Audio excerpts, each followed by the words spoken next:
ఏంటి ఈ రోజు ఒక బేరం కూడా రావట్లేదు? 500 వేయ 500 వేయ బొంగు చికెన్. ఏంటి ఇల్లు ఒకరి మొక్కలు ఒకరు చూసుకుంటున్నారు, కొన్ని రకాలైన అసలు ఏంద్రబాబు మాకు ఈ బాధ సోప్ తినంగా వచ్చి దెబ్బలాడుకుంటున్నారు. ఏదో ఒకటి చెప్పండి, కావాలా వద్దా?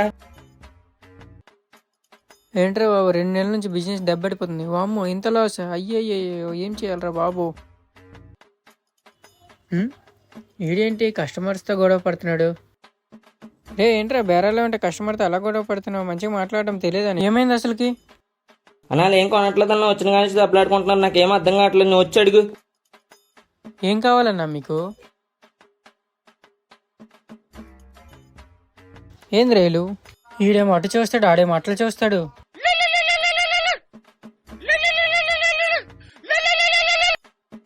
హలో హలో భయ్య, వాళ్ళ దగ్గర డబ్బులు తీసుకుని ఒక 2 బొంగు చికెన్ పార్సిల్ చేసిండి. పాపం మీకేం అర్థమవుతుంది, ఎందుకంటే వాడు గుడ్డి ఒకటి చూడు.